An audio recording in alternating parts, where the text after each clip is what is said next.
In this video I am going to tell you how you can change the aspect ratio of your video to TikTok aspect ratio using Filmora. So what I will do it, I will add one video to my timeline. After that I will just right click on this video and click on crop and zoom option, and I will go down to ratio and I will select ratio 9:16.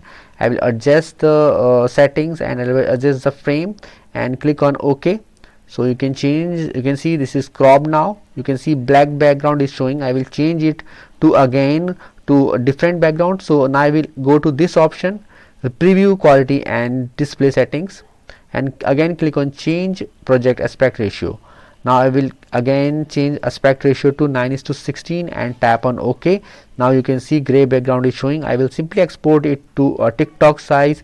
So I will simply get a TikTok video from here now in using Filmora. I hope friends now you will be able to do it. If you find this video helpful, just hit on the like button and also subscribe my channel for my upcoming videos.